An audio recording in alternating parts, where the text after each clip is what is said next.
이해되시면 아멘. Say amen if you understand. 두 손 들고 아멘. Say amen with your hands up.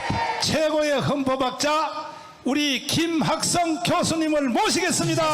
Constitution, Professor Kim Hak-sung.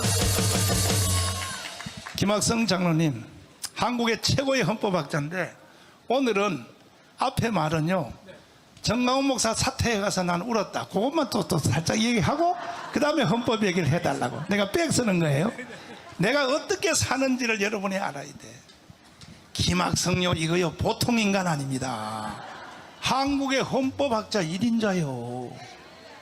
이분이 왜 정강훈한테 와서 나 일을 왜 돕고 목숨을 걸었느냐, 이유가 있어요. 들어보겠습니다. 다시 한번 박수하겠습니다. 우리 전광훈 목사님을 뵌 지가 지금 딱 2년 됐습니다. 하나님께서 인도하셔서 목사님을 뵙게 됐는데, 제가 전광훈 목사님을 따를 것이냐 말 것이냐 고민을 하게 되는 것이죠. 그러나 두 가지였습니다. 하나는 목사님 사시는 사택을 제가 방문했었는데, 몇백만 애국 운동을 이끄시는 지도자의 집이라고는 믿겨지지 않았습니다. 신발장도 없고, 목사님 옷은 늘 한벌 입으시고, 넥타이도 매는 넥타이, 정말로 겸손하게 사시고, 성경에서 말하기를 하나님과 재물을 겸하여 섬길 수 없다고 했는데, 모든 목사님들이 그 전쟁에서 이기기 어렵습니다. 그러나 전광훈 목사님은 돈과 재물과의 싸움에서 승리한 유일한 분이 아닌가, 이렇게 생각합니다. 또 두 번째는 목사님을 따르기 위해서는 이 전광훈 목사님이 어떤 분인가를 공부 안 할 수 없는 것이죠. 그래서 그동안에 목사님께서 말씀하신 내용을 제가 다 설교 말씀 들었는데, 말씀을 들어보니까 정말 놀라운 말씀도 많이 있고 깊은 말씀을 많이 전달해 주셔서, 제가 전광훈 목사님과 부족하지만 미력하지만 목사님 모시고 함께 애국운동과 국가와 교회를 지키는 일을 함께 할 것이다, 이게 결심을 하고 사랑제일교회 장로가 된 것입니다. 감사합니다. 네, 지금 대한민국의 절반이 이재명을 찍었습니다. 이재명이가 어떤 인간인지 여러분 다 잘 아실 것인데, 여러분께 확신을 제가 불러드리고 싶은 것이고, 또 하나는 여러분이 확신을 가지셔야 여러분의 자식, 친지와 싸워서 이길 수가 있는 것입니다. 그래서 이재명 탐구를 간단히 이렇게 말씀 올리겠습니다. 이재명이는 폐륜이고 파렴치하고 철면피입니다. 외워두세요. 폐륜, 파렴치, 철면피. 형수 욕설은 폐륜에 속하는 것이고, 여배우 사건은 파렴치. 파렴치가 뭡니까? 염치를 깨트린 사람이에요. 염치가 없는 인간이라, 이런 뜻이죠. 그다음에 또 철면피 같은 인간입니다. 살다 이런 철면피를 보기를 처음 봅니다. 다음이요. 여러분, 이 말을 누가 했을까요? 제가 읽어보겠습니다.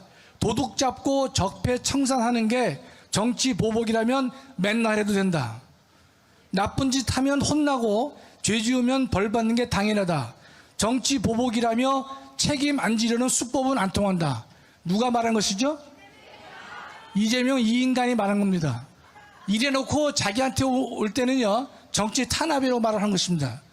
폐륜, 파렴치, 철면피입니다. 또 나옵니다. 이 사람은요, 조폭의 고문 역할을 했습니다. 성남국제 마피아 조직 고문을 했습니다. 실제로. 다음이요. 여러분, 그 빨간 동그라미를 보시면 요게 국제 성남 마피아 조직도인데, 왼쪽에 이재명이 있죠? 그 고문으로 되어 있습니다. 국제 마피아 고문 변호사, 이재명 시장이 시장되기 전까지는 이재명 변호사. 이 무슨 말인가 하면, 이재명이가 성남시장이 되기 전까지는 국제 마피아의 조직에 고문 역할을 했다는 뜻입니다. 다음, 이 사실 확인서를 좀 크게 좀 해주세요. 이 내용을 누가 자백했느냐, 거기 보면 박철인이라는 사람인데, 박철인은 수원구치소 수감 중에 사실 확인서를 쓴 바가 있습니다. 여기 보면 이재명이가 국제 마피아의 고문 역할을 했다는 사실을 밝힌 문서입니다. 다음이요. 여러분, 사진 많이 보셨을 거예요. 이재명 시장 앞에 저 시장 자리에 다리 꼬고 앉는 인간이 있죠. 저런 사람이 있을 수 있을까요? 보통 사람 같으면. 근데 제일 재밌는 게 그거 이재명이가 좋아하는 게요, 이 액자를 보면 덕풍만리라고 써 있습니다. 덕풍만리. 덕스러운 바람은 만리까지 간다는 거예요. 여러분 너무 놀라우시죠? 이 인간이 좋아하는 게 덕풍만리예요. 덕스러운 바람은 만리까지 간다고 그랬는데 정말 웃기는 인간이죠. 다음이요. 요 사진도 조폭과 찍은 사진을 조선일보가 공개한 것입니다. 다음이요. 지금까지는 이재명이 뭐였습니까? 폐륜, 파렴치, 철면피의 이 조폭의 고문 역할을 했습니다. 다섯 번째입니다. 주사파와 공생한 인간입니다. 그럼 이재명의 본질이 주사파의 성격을 강하게 가지고 있습니다. 그걸 간단히 소개하면 2010년에 이재명이가 성남시장이 됐습니다. 이때 누구와 단일화를 했느냐? 민주노동당 김미희와 단일화를 했습니다. 이 민주노동당은요 아주 쉽게 해산된 통진당의 전신이라고 보시면 좋습니다. 민주노동당이 있었고 그 다음에 통진당이 있었고 지금은 진보당으로 당을 받고 있는 것이죠. 김미희와 단일화를 했기 때문에 이재명이는 성남시장에 당선될 수 있었습니다. 하다 보니까 김미희를요 성남시를 인수할 때 인수위원장을 시키게 된 것입니다. 이 김미희는 나중에 통진당 의원까지 지내게 되는 것이에요. 김미희는 경기 동부연합의 핵심 세력이 되는 것입니다. 따라서 동부연합의 핵심 세력인 김미희가 이재명이의 성남 인수의 인수위원장을 맡았다고 하는 것은 결국은 동부연합이 성남시를 장악했다 이렇게 볼 수 있는 것이죠. 여러분 요새 TV에 많이 나오는 정진상, 김용이 있는데 정진상이는요 전대협 출신의 인물이기 때문에 매우 위험한 인물이 아닐 수 없는 것이죠. 그 두 인간이 합쳐서 성남시를 이끌어갔다 이렇게 볼 수가 있습니다. 다음이요. 정치 탄압으로 떠들어요. 여러분 이 사건은 언제 터졌습니까? 문재인 때 터졌습니다. 문재인 검찰이 뭉개다가 지금 윤석열 정부가 다시 수사를 한 것에 불과한 것이죠. 다음이요. 여러분 이 말을 잘 알아두셔야 됩니다. 많은 좌파들은요 이 검찰이 쪼개기 수사를 한다고 그래요. 쪼개기 수사를 한다고. 여러분들이 중앙지검에 있고 수원지검에 있고 성남지청으로 사건들이 다 나누어져 있습니다. 쪼개기 수사라고 사람들이 얘기하지만 이 쪼개기는요 누가 쪼갰느냐? 문재인이가 쪼갠 겁니다. 문재인 시절에 중앙지검에 있었던 변호사 대납 의혹 사건을요 수원지검으로 보냈습니다. 당시 수원지검은 친문 대표 검사인 신성식 검사장이 근무했기 때문에 글로 옮긴 겁니다. 성남 FC 사건은 여러분 잘 기억하시죠? 박은정 지청장 그 친구가 있었기 때문에 사건을 서울에 했던 것을 보낸 것입니다. 누가 쪼갰다고요? 문재인 정권이 쪼갠 거예요. 그렇기 때문에 쪼개기 수사가 될 수밖에 없다는 사실입니다. 그러나 윤석열 정부는요 양심적으로 중앙지검에 있는 대장동 사건과 성남 FC 사건은요 하나는 배임이고 하나는 제3자 뇌물이기 때문에 윤석열은요 하나로 묶어서 지금 기소를 준비하고 있다 이런 뜻입니다. 또 하나는 왜 검찰이 자꾸만 야당 대표를 소환하느냐? 간단하죠. 죄가 많고 다양한 것이에요. 읽어볼게요. 허위사실 공표죄 기소했습니다. 대장동, 위례, 분당에 백현동까지 연루돼 있죠. 성남 FC가 있죠. 변호사비 대납은 지금 진행 중에 있습니다. 대북 송금도 기다리고 있습니다. 앞으로 변호사비 대납과 대북 송금을 위해서는 이재명이가 또 검찰에 나와야 된다 이런 뜻입니다. 자주 소환하는 것이 아니라 죄가 많고 다양하기 때문에 부를 수밖에 없는 것이다. 정확하게 이해를 해야 된다 이런 뜻입니다. 이재명에 대한 영장 청구를 했습니다. 잘 보시면요. 대장동 배임인데 중간에 보면 651억 있어요. 요거는 지난번 문재인 정권이 유동규에 대한 유동규 배임으로 몰아가기 위해서 651억이라고 배임 액수를 정했는데 이번 검찰에서는요 4,895억을 배임 액수로 정하는 것입니다. 그것은 성남도시개발공사의 손해가 되는 것이고 이재명의 배임 규모가 4,895억이나 된다 이런 뜻입니다. 넘기십시오. 중요한 건 또 제3자 뇌물이에요. 검찰은 영장에다가 133억을 명시했습니다. 이 네이버는요 건축 인허가를 받게 되면 성사될 때마다 10억을 줬습니다. 용적률 올려주면 다시 10억을 줬습니다. 4차례의 혜택을 보면서 40억을 걷는 것이라는 뜻입니다. 다만 이 인간들이 40억을 직접 성남FC에 전달하지 않았습니다. 왜냐하면 문제가 될 수 있을 테니까 희망살림이라고는 자신들의 사단법인회가 40억을 내고 그들이 40억을 성남FC에 전달한 것입니다. 그 돈이 되는 것입니다. 다음이요. 이것에 그치지 않죠. 두산건설 55억을 냈습니다. 병원 부지를 업무시설로 바꿔줬어요. 여러분, 근데 병원 부지를 업무시설로 바꿔주면 떼돈을 버는 것이죠. 대가로 55억을 낸 것이죠. 차병원도 33억을 냈습니다. 최고원 검찰은요, 이재명에 대한 수사 외에 저 돈을 제공한 네이버, 두산, 차병원의 책임자들을 소환해서 처벌하기로 지금 진행을 하고 있다, 이런 뜻입니다. 예컨대 여러분, 광고비라 그래요. 그러나 후원금 받고 용적률을 올려주고 후원금 받고 용도를 변경시켜준다면 세상에 그렇게 못할 기업이 어디 있습니까? 뇌물 천국이 된다, 이런 뜻이죠. 다음이요. 여러분, 정진상과 유동규를 통해서 김만배에게 비밀을 알려줬죠. 그래서 김만배 일당에게 돌아가는 이익이 7,886억이라고 영장에 기재가 되어 있습니다. 다음이요. 새로 발견된 겁니다. 위례 신도시에서 내부 정보를 알려줘가지고 211억의 부당 이득을 얻게 했다는 사실이 새로 발견된 것입니다. 영장에 언급되어 있습니다. 다음이요. 아직 428억 원 지금 수사 중에 있습니다. 김만배가 이재명의 몫이라고 말하고 있는 천화동 1호의 428억 원요, 아직 검찰이 밝혀내지 못했습니다. 그것은 계속 수사할 예정이라고 검찰이 영장에다 밝히고 있는 것입니다. 다음이요. 영장 청구에 대해서 상당히 부당하다, 여러 가지 얘기를 하는데, 첫째, 범죄가 중대하기 때문에 그런 것입니다. 통상 검찰은요, 징역 3년 이상에 해당하는 사건은 영장을 청구합니다. 지금 이재명의 사건은요, 7년, 11년짜리가 수두룩합니다. 천문학적 개발 이익을 논아 가진 것이죠. 야당 대표에 대한 수사가 아니라 넷째 줄에 있죠. 성남시장 때 행한 비리를 지금 수사하는 것에 불과하다, 이런 뜻입니다. 다음이요. 또 하나는 증거인멸의 문제가 되는 것이죠. 정진상이가 유동규에게 휴대전화를 버리라고 했습니다.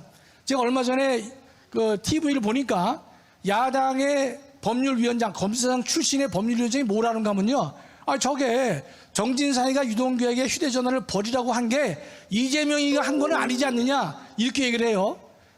거꾸로 말합니다. 이재명이가 안 했다는 보장이 있습니까? 없는 것이죠. 그렇기 때문에 영장 청구가 필요하다, 이런 뜻이죠. 정성호 의원이 최근에 교도소를 갔었죠. 알리바이를 생각해보라, 이렇게 말을 했습니다. 두 번째는 결정적 증거가 없다고만 하면 이재명이 대통령이 된다. 이게 무슨 말입니까? 너 잘 참고 견뎌라. 조금만 견디면 좋은 세상 올 것이다. 5년, 4년밖에 안 남았단 말이죠. 그러면 이재명 대통령이 되면 너 문제 없다. 격려 차원에서 간 것이죠. 증거인멸을 하기 위한 것입니다.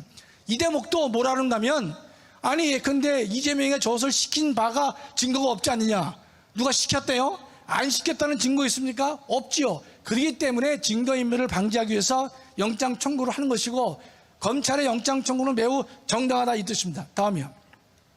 인간은요, 알다시피 3개월 만에 국회의원 출마했습니다. 불체포 특권 확보했죠. 다시 2개월 만에 당대표까지 출마했습니다.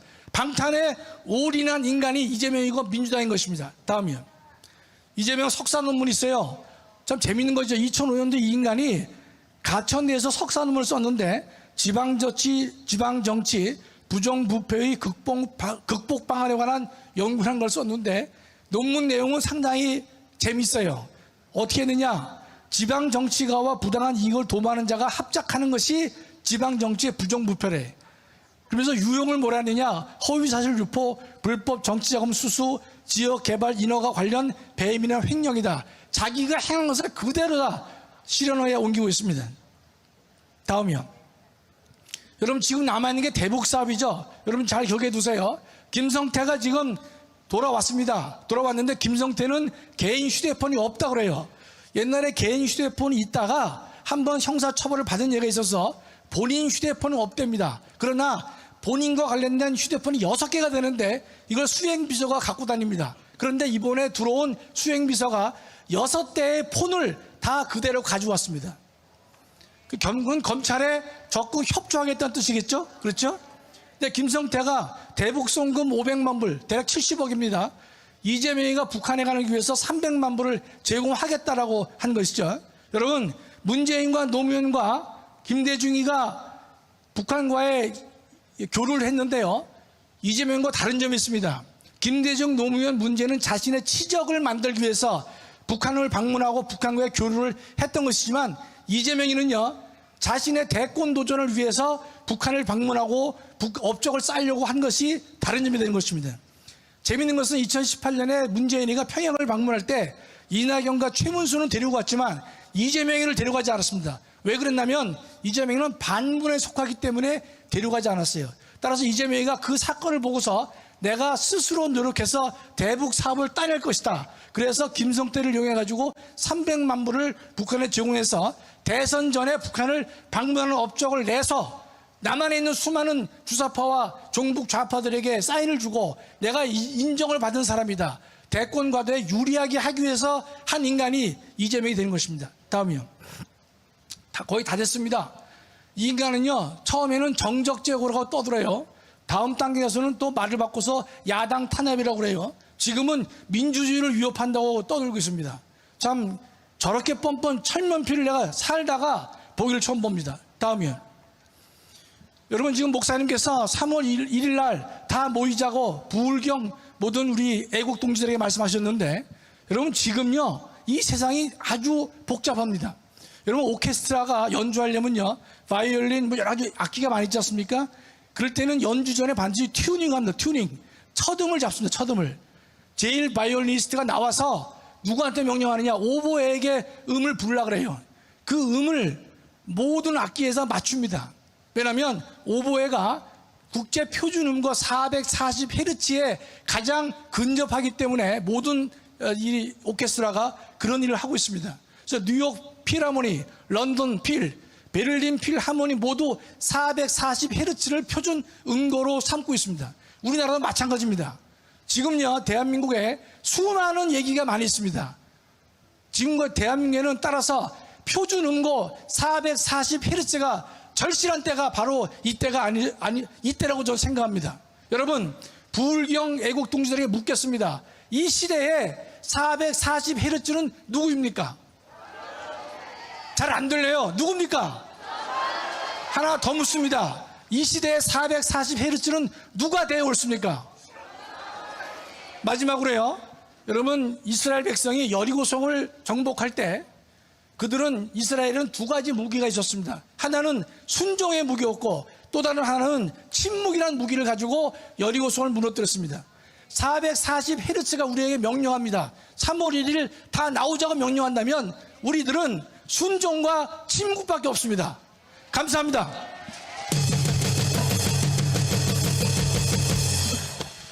수고하신 우리 김학생 교수님께 감사의 박수를 보내주시기 바랍니다.